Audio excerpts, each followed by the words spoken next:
Bueno, muchachos, ¿en qué habíamos quedado la clase anterior?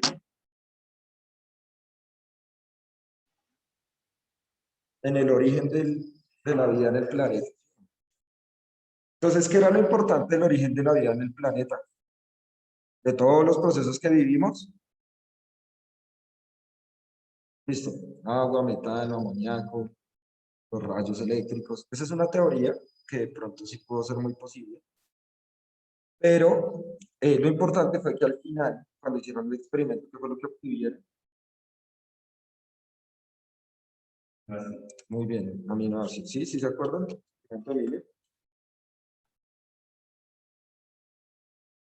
Que simularon las condiciones de la Tierra, tal, tal. Y entonces al final lo que encontraron acá fue aminoácidos. ¿Sí? Creo que yo les hice un diagrama de todo lo que podía formar los aminoácidos hasta la biosfera, ¿no? Que somos todos los seres vivos. Entonces resulta que todo eso que conformaban los aminoácidos, que permitían los aminoácidos, pues puede formar también células, ¿no? Nosotros vamos a tener 3 dominios en la naturaleza. ¿Ah, ya jugaron esto? ¿De Google? Un juego re chévere, de los Juegos Olímpicos. Entonces, vamos a tener ahí,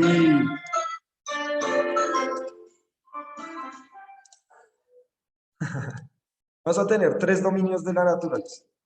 ¿Listo? ¿Conocían los dominios? ¿O solo conocían los reinos? O sea, lo primero que existe son los dominios. ¿Listo? Antes que los reinos, existen algo que se llaman los dominios. Y son 3, ahí están. Un dominio que se llama bacteria, eubacteria, o también lo llamamos procariota. ¿Listo? Tiene esos 3 nombres. Se llama bacteria, eubacteria o procariota. Tenemos otro dominio que se llama el dominio arquea. Profe, pero ahí dice archaea, lo que pasa es que está en latín. Y en latín la CH suena como una K y la AE en latín suena como una E. Arquea. Listo.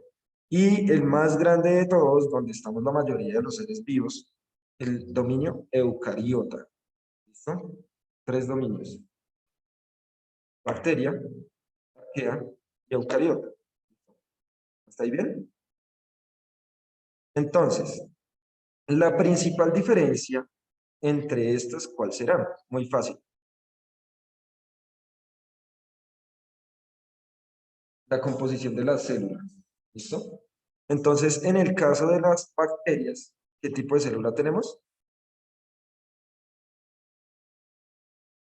¿Cómo se llamaba ese dominio? Bacteria, ¿qué otro nombre? ¿Cuál? ¿Cuál?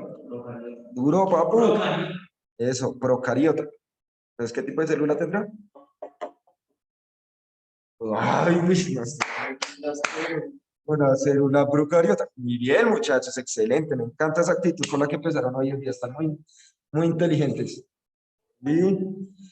Listo. Célula procariota, que se identifica por qué. Excelente. No tiene un núcleo definido y son muy chiquiticas. ¿Listo? Ya ahorita vamos las diferencias. Las eucariotas se identifican porque tienen un núcleo definido. Muy bien, muchachos. Ahora, son exageradamente grandes respecto a las procariotas. Tienen muchísimos más organelos celulares, que ya ahorita veremos. Y bueno, tenemos las arqueas.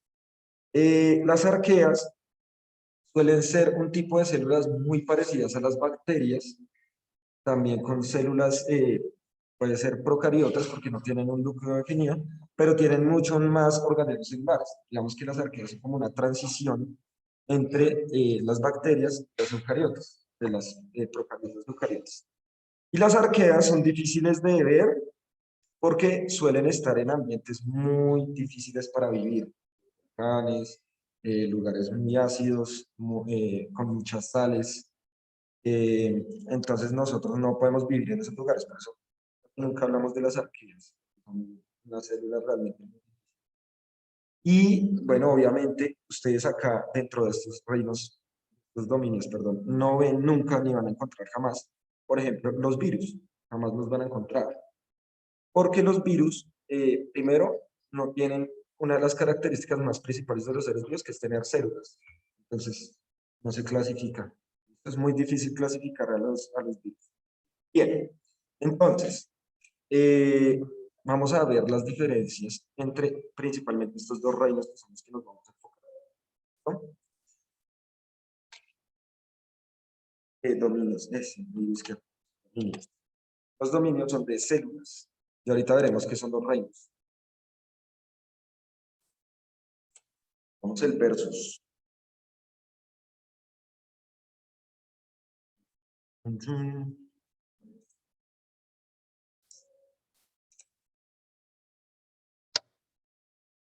Listo, muchachos. Acá. Nosotros podemos ver acá unas grandes diferencias. La imagen está muy mal. ¿Listo? ¿Por qué?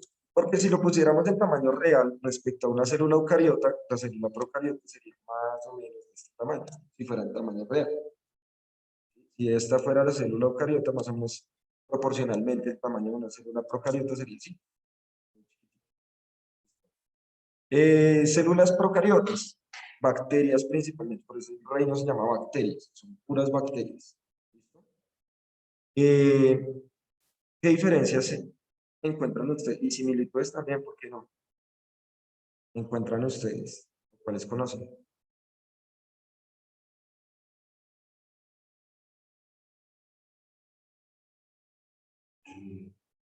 Listo, tienen ribosomas, muy bien. ¿Para qué sirven los ribosomas? Ah,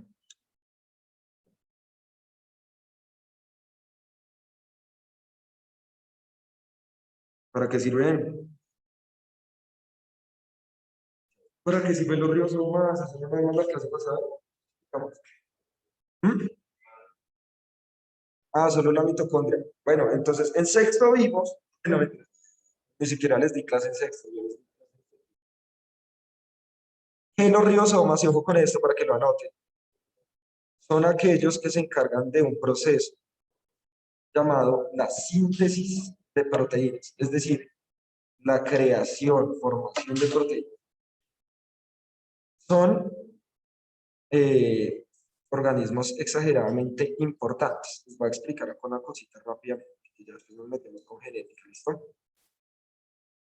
Pues resulta, ustedes han visto el plano, ¿no habíamos hecho este ejemplo algún día? Ustedes han visto el plano de una casa, ¿sí? ¿No? A ver, escojamos una así. El plano de una casa. ¿Qué es el plano de una casa? ¿Qué nos está diciendo?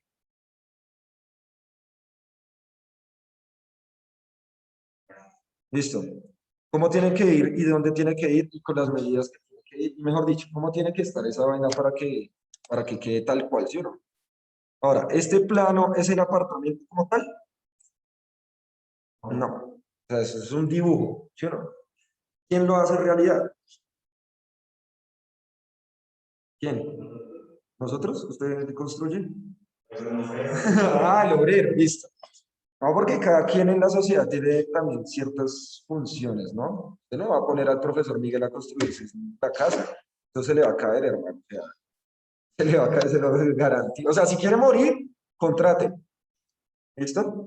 Entonces, claro, el obrero, el ingeniero civil, coge estos planos que hace el arquitecto, y lo hace realidad. Ahora, a estos planos, en nuestro cuerpo, lo vamos a llamar ADN, ¿listo? O también ARN, bueno, es una información genética, ya después diremos qué hacer el ARN. Pero el ADN es quien va a guardar todos nuestros planos, nuestra información genética, toda la información de cómo debe ir y dónde debe ir, es el ADN, ¿listo? ¿Quién lo hace realidad? Mejor dicho, ¿quién es el obrero, el que lo construye a partir de esos planos? Los ribosomas. Estos manes son los que van a coger y van a decir, listo, esto es lo que tenemos que hacer. Y empiezan a partir de ese plano que hay en el ADN a construirlo y hacer realidad. Es decir, si tenemos esta forma que tenemos en este momento es gracias a que los ribosomas de nuestras células empezaron a crear células, a formarlas, nos hicieron como somos. ¿Listo? Eso es. ¿Claro el ejemplo? ¿O muy difícil? ¿Clarines? Entonces vean que los ribosomas son muy importantes porque a partir de la información del ADN, ¿listo? El ADN acá, el eucariote está acá. copian la información del núcleo y la producen para hacerlo lo que, lo que nosotros somos, ¿no? Para hacernos. Eso es algo de lo que carecen los virus. Y los virus no tienen ribosomas, no tienen retículo endoplasmático. Por tanto, necesitan invadir una célula, bien sea una bacteria o una célula eucariota, cambian su material genético y cuando llega ese material genético al ribosoma, en vez de producir proteínas que nos sirvan a nosotros, lo que empieza a hacer es cápsulas de virus para llenar toda la célula y la terminan rompiendo e infectan las células que están al lado. Por eso las personas que sufren la enfermedad COVID-19 no pueden respirar, porque se le van rompiendo literalmente las células, los alveolos pulmonares, las células pulmonares. Entonces ya no puede hacer intercambio gaseoso. Entonces, como vimos, no llega oxígeno a la mitocondria, por tanto, las células mueren, y si mueren un grupo de células, mueren tejidos, mueren órganos y la persona muere al final, porque mueren sistemas. Eso es lo que pasa. Así de sencilla es la vida. Pero ¿sabe qué es más sencillo? La muerte.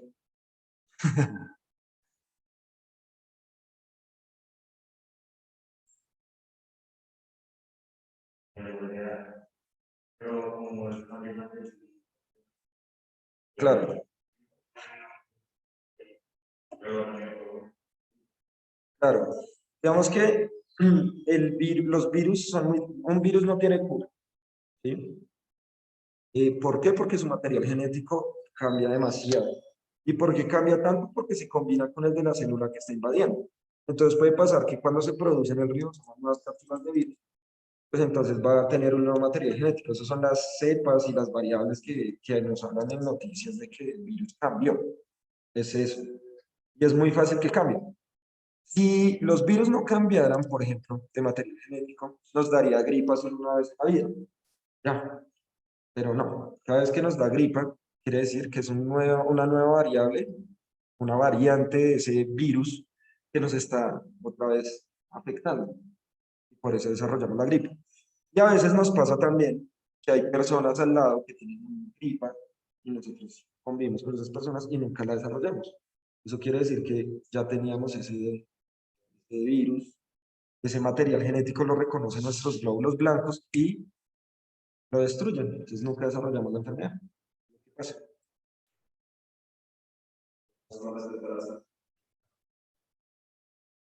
No, lo que pasa es que, bueno, tiene que ver mucho con los ribosomas. Ahorita explicaremos los procesos. Ese es un proceso que se llama la mitosis, ¿no? Reproducción asexual. El cáncer es un problema genético.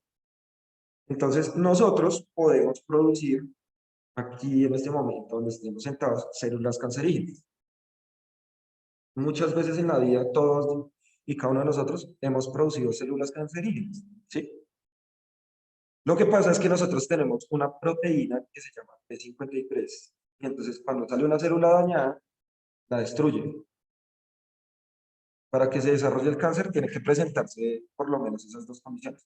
La primera, una célula dañada que se empieza a reproducir como loca, es el cáncer. Pero también que se dañe la proteína que la controla, que es P53. Si esas dos cosas se dan, es el cáncer, ¿sí? Un problema genético. No, o sea, puede ser heredado o desarrollado, pero es que la célula y los ribosomas se vuelven re locos y empiezan a reproducir y nunca para, empiezan a producir células a lo loco. Pero esas células tienen un daño, no son células funcionales, sino son células dañadas. Ya después veremos eso, hay varias teorías de pronto que se acoplen, sobre todo desde la evolución, con las formas de cáncer que puede haber. Bueno, después lo veremos. Entonces, las células procariotas, las bacterias son formas muy sencillas, a diferencia de nuestro ADN, que les decía, creo que no sé, este ADN es circular, ¿sí? O sea, si nosotros cogiéramos ADN de una procariota, pues sería un anillito, si lo estirara, así. Y sí, creo que la clase pasada les expliqué tal cual como les va. Y el ADN de la célula procariota es como un hilo, como cuando uno coge carrete de hilo y suelta todo el hilo, o sea, tiene un inicio y un final, no está cerrado como este anillo, sino se riega en todo el núcleo, hagamos de cuenta que esto es el núcleo, se empiezan a enrollar. Así queda, está regado por todo el mundo. ¿Listo? Ahora, no todo el tiempo el ADN de la célula eucariota está por ahí regado, no todo el tiempo. Cuando se va a dividir la célula, cuando se va a reproducir la célula, se guarda en paqueticos, en paquetas, muy apretado. ¿Cómo se llaman esos paqueticos de ADN? ¿Alguien sabe? Mis amigos virtuales están dormidos todavía. Buenos días, mis princesos. Profe, los cromosomas. Los cromosomas. ¿Ya han escuchado esa palabra? Cromosomas, ¿sí no? Entonces, los cromosomas son el mismo ADN, ¿sí? El mismísimo ADN. Lo que pasa es que se superenrolla. Miren acá. Entonces, se empieza a enrollar el ADN y empieza a formar estas estructuras en forma de X. Son paquetes súper comprimidos de ADN que toman forma de X. ¿Listo? Entonces, estos cromosomas, todos estos muchachos, miren acá. O sea, todos están conectados. Lo que pasa es que hay una línea supremamente delgada. Entonces, digamos que puede terminar acá, y sigue acá, y puede terminar acá, y sigue acá. Te queda una línea muy delgada de ADN, pero todos están conectados. Cuando esto que estamos viendo en este momento es una fotografía de los cromosomas de una persona. Se llama cariotipo. Y todos deberíamos hacernos un cariotipo alguna vez en la vida. Una vez. Vale como, creo que 300.000 pesos. Pero es solo una vez en la vida.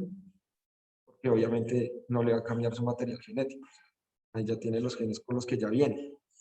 Entonces, ¿para qué sirve el cariotipo? Pues nos va a decir genéticamente qué genes, enfermedades o cosas genéticamente hablando tenemos en nuestro cuerpo. Esto es muy recomendable para alguien que quiera tener hijos y pues para las enfermedades quiera saber las enfermedades recesivas genéticas de su pareja y las suyas, para saber la probabilidad que pueda tener sus hijos de desarrollar de pronto alguna enfermedad.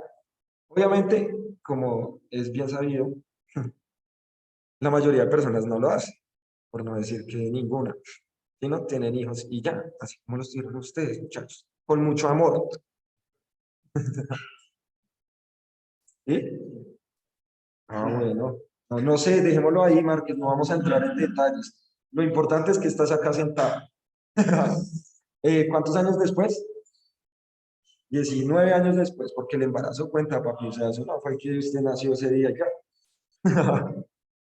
Listo, muy bien. Entonces, tenemos una gran cantidad eh, de organelos en la célula eucariota y acá no. Acá son muy sencillos. Tenemos membrana celular en la mayoría de bacterias. También hay pared celular. La pared celular es un poco más rígida y diferente a la membrana celular, no permite, digamos que su función no es el intercambio de sustancias como si veremos ahorita en la membrana celular. Y bueno, tienen muchos mecanismos para moverse, ¿no? ¿Cómo se llaman estos? Estos pelitos que están acá. Le permiten moverse, ¿no? Cilios. ¿Listo? Este sí lo conocen, los flagelos. ¿Listo? Pero miren que sus organelos celulares son mínimos. Solo tiene, digamos que, entre comillas, lo necesario para la reproducción que se nos dio. Es muy importante. Y como habíamos visto la clase pasada, la mitocondria que está acá tiene la misma estructura procariota que cualquier bacteria. De ahí salía la teoría de la endosimbiosis, ¿sabías? Y las células grandes se comían la mitocondria. ¿O no? ¿No la vimos? Entonces, yo que les dije la mitocondria solo que sirve para respirar. Ahora vamos a ver la célula eucariota.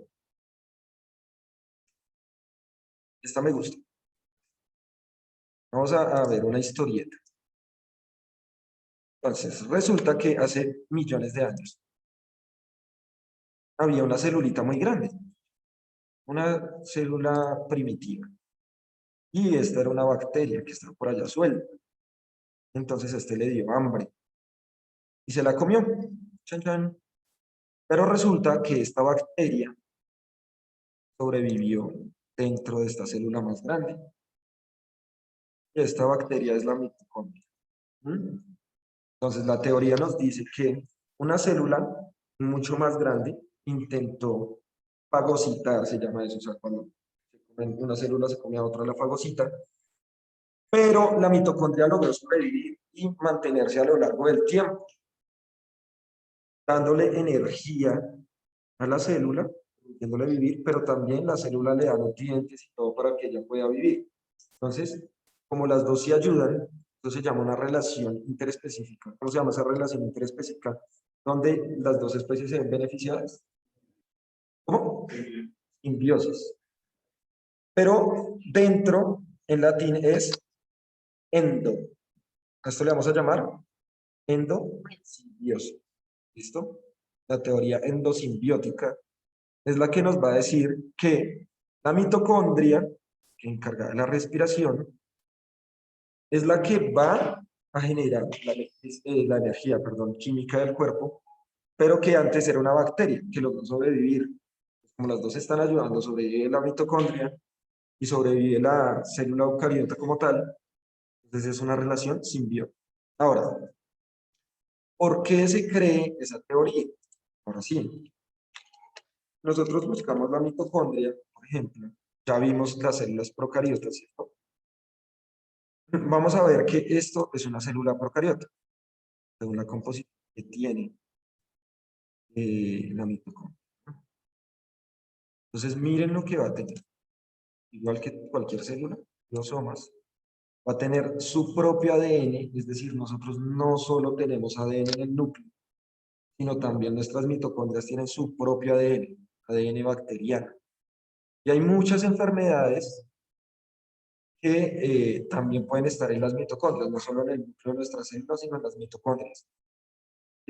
Bueno, tenemos estas porciones que nos permiten degradar la glucosa, ¿cierto? Pero mire que también tenemos unas membranas celulares. O sea, tienen su propia pared celular, tienen su propio material genético y tienen sus propios ribosomas. Lo cual llevó a pensar a los científicos en su momento que era un ser vivo, una célula, ¿sí? Totalmente eh, especial, diferente, que le permitió sobrevivir dentro de la célula eucariota. Entonces, acá está. Esa es la mitocondria. Función de la mitocondria es la respiración. ¿Qué es respirar? Producir ATP, o sea, energía química. Sí. ¿Cómo? ¿Quién? No, se cree que es un ser vivo. Sí, por dentro de nuestra, claro. Tenemos, por ejemplo, a nosotros nos enseñan muy mal en el colegio, ¿cierto? La célula eucariota. Porque a ustedes les dicen que la célula es como un huevo, ¿sí? Y entonces que la yema es el núcleo y la clara es el resto de la célula. Bueno, vamos a ver células de verdad. Histología, ¿qué es la histología? Ciencia que estudia los tejidos. ¿Listo? Histología. Cuando uno busca en histología, uno da igualito un huevo. Esas células se parecen a un huevo, ¿sí o no? Eso es músculo, músculo estriado, músculo esquelético. Y todo lo moradito que ustedes ven ahí son núcleos. Una célula muscular puede tener entre 3 a 30 núcleos dentro de la célula. No solo uno, como siempre nos han dicho. Y va a tener una cantidad, pero inimaginable, de mitocondrias. Ahora, esto es una gran pregunta. ¿Por qué el músculo tendría tantos núcleos, tantas mitocondrias? Obviamente ha de tener demasiados ribosomas también. La pregunta es, ¿por qué? Demasiada. Necesita muchas mitocondrias para producir mucho ATP. Entonces, por eso cuando usted hace ejercicio, yo sé que todos lo han hecho de pronto, ¿no? Que por ir a jugar fútbol o montar ciclos, salir con los amigos, pueden salir sin desayunar o incluso venir acá. Hay algo importante, cuando ustedes vayan a estudiar, sobre todo el día del examen, el día anterior, intenten comer muy bien. Porque tan solo pensando, el sistema nervioso gasta el 80% de la glucosa del cuerpo. Solo pensando, ¿sí? Entonces imagínese, usted sale a jugar fútbol o lo que sea por la mañana con sus amigos y no desayuna. Entonces usted se empieza a sentir mareado y todo eso le da la pálida, ¿sí o no? Es por eso mismo, porque este sistema muscular y sus mitocondrias están aprovechando toda esa glucosa para el ejercicio, para que usted pueda moverse. Pero entonces se va gastando esa glucosa y cada vez se va perdiendo más. Ahora, ¿por qué no tendrá tantos núcleos? Y obviamente muchos ribosomas. Ahí está la respuesta.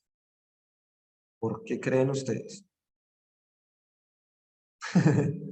Por las proteínas, ¿no? Claro, necesita crear proteínas, pero ¿para qué? Cuando uno hace ejercicio, ¿qué pasa con los músculos? Cuando uno hace ejercicio seguido, Para la juicioso. recuperación después de que se atrofia un músculo. Uy, pero no, tampoco no va a llegar al extremo de atrofiar el músculo. Claro, toca hipertrofiarlo en el ejercicio normal. Si ustedes van a gimnasio, yo me imagino que muchos de ustedes de pronto ya están yendo a gimnasio. ¿No? ¿Qué pasa con los músculos cuando uno va a seguir al gimnasio? Tensionarlos, ¿Cómo? tensionarlos. Pero ¿qué pasa con el tiempo? Listo, llegaste un día y llevas 3 meses en el gimnasio. ¿Qué pasa con tu cuerpo? Crece, Crece. porque el músculo